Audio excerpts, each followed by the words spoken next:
L'Institut Raphaël, c'est un institut de santé intégrative, santé globale. Dans cet institut vont cohabiter des médecins de tous bords, des médecins homéopathes bien entendu, mais des médecins acupuncteurs, des médecins cancérologues et des acteurs paramédicaux, sophrologues, sexologues, psychologues, nutritionnistes. Ici, on va prendre en charge les patients de façon globale, pendant et après les traitements du cancer. On offre des parcours d'accompagnement coordonnés, qui sont orientés vers la nutrition, les émotions, l'activité physique et le bien-être.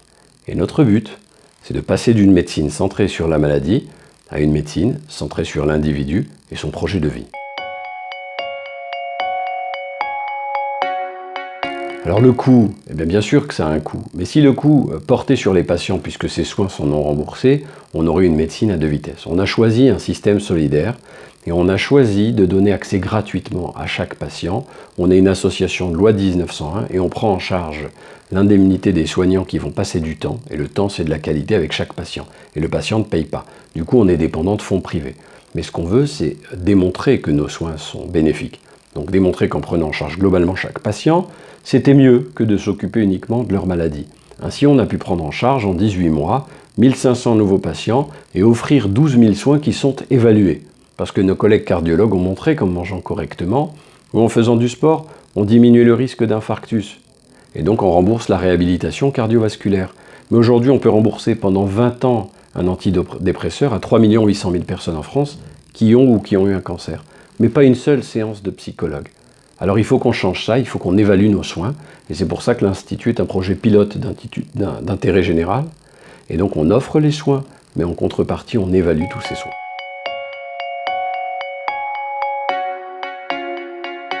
Le projet pilote est un projet d'intérêt général. Les données appartiennent à tout le monde. L'objectif, c'est que dans chaque endroit en France, et même ailleurs, on puisse proposer non seulement de soigner, mais également de prendre soin et d'accompagner chaque personne de façon globale. Et on sait que le système de soins sera plus efficient, plus économe, si on faisait de la qualité.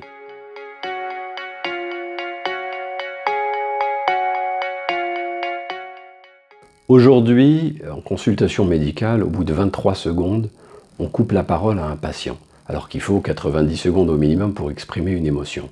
Les gens ont peur. Le problème, c'est souvent pas le risque, c'est la perception du risque. Et donc, il y a un décalage entre l'offre de soins et la demande. Donc, il va falloir du temps, il va falloir de la qualité. Le médecin, il est là avec ses compétences, il fait ce qu'il peut, mais on ne peut plus prendre en charge un patient complexe sans avoir une équipe autour de soi. Alors, il faut intégrer dans cette équipe différentes compétences. On a besoin, moi je suis cancérologue, de cancérologie et des traitements actifs. On a besoin aussi de s'occuper de la déprime, des troubles du sommeil, d'écouter le patient, de sa nutrition, de ses peurs, de ses réhabilitations. Et l'idée c'est d'intégrer toutes ces disciplines à un parcours santé pour faire de la santé intégrative. Et en oncologie, de l'oncologie intégrative. Donc on ne travaille pas parallèlement avec des médecines alternatives.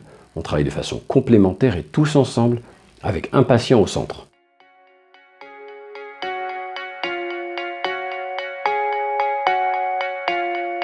La médecine intégrative est parfaitement ce qui est demandé par nos patients. Nos patients, ils ne veulent pas être découpés en organes, ils sont un tout. C'est la manière dont on les regarde qui ne convient pas. Aujourd'hui, les patients doivent s'auto-construire leur propre parcours en fonction de leurs connaissances, de leurs ressources, de leurs capacités.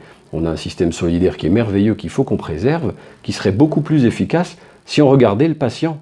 Et donc on va devoir apporter un service en santé qui est bien plus complet que simplement des soins techniques pour traiter un cancer ou une maladie. Beaucoup de médecins et d'acteurs de santé partagent ces valeurs. Aujourd'hui, beaucoup d'acteurs de soins sont frustrés de ne pas pouvoir proposer une offre globale et accessible à tous. Donc moi, en tant que médecin, comme d'autres, on a remarqué ce manque. Et l'idée, c'est d'arriver à s'entourer de bonnes personnes et ensemble d'avoir un projet dynamisant qui nous permet de donner un sens à notre action professionnelle. On s'épanouit en médecine technique, la biologie, la génétique, la robotique, mais on doit s'épanouir sur le plan humain dans notre relation à l'autre. Et finalement sortir de soi-même pour aller à la rencontre de l'autre et faire une médecine de qualité qui intègre les compétences de chacun.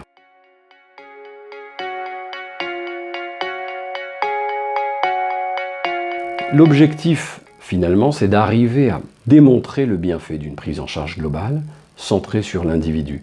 Il y a une stratégie, une vision d'essaimage. Il faut que partout les gens puissent avoir accès à une médecine qualitative, à un travail de qualité sur leur santé globale.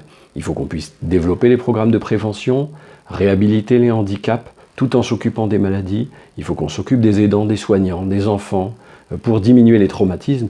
Et on en a la capacité intellectuelle, on en a la capacité financière. Il faut un engagement militant et politique et un écosystème d'entreprises, d'individus qui partagent cette vision pour que les pouvoirs publics soient convaincus et que l'effort de la solidarité se réoriente, surtout dans le secteur de la santé, vers le patient.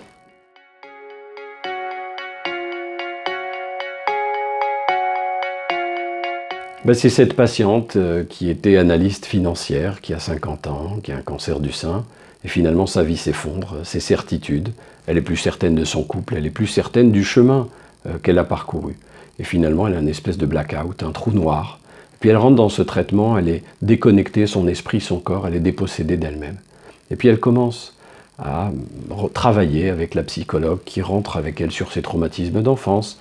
Elle fait de l'agenda du sommeil avec les nutritionnistes, elle va faire de la danse-thérapie, avec le langage non-verbal en art-thérapie, elle va se redécouvrir, et puis elle va connaître, à nouveau reconnaître sa famille, ses proches, retrouver un sens à sa vie, à son emploi, et elle finit à la fin en se disant « Heureusement que j'ai eu mon cancer, parce que le cancer a changé ma vie positivement ». Et en fait, il y a plein de gens qui versent des larmes, et ce n'est pas des larmes de tristesse, et qui retrouvent un sens, paradoxalement, par rapport à cette expérience négative qu'est le cancer, qui en ont fait une expérience positive de vie. Et ça, c'est grâce à la bienveillance, au temps qu'on a donné, au sens qu'on a donné aux choses, en considérant que le cancer, ce n'est qu'une étape, et on ne lui met pas de l'identité de la patiente cancéreuse, c'est une dame qui a eu un événement dans sa vie de fragilité et qui va rebondir.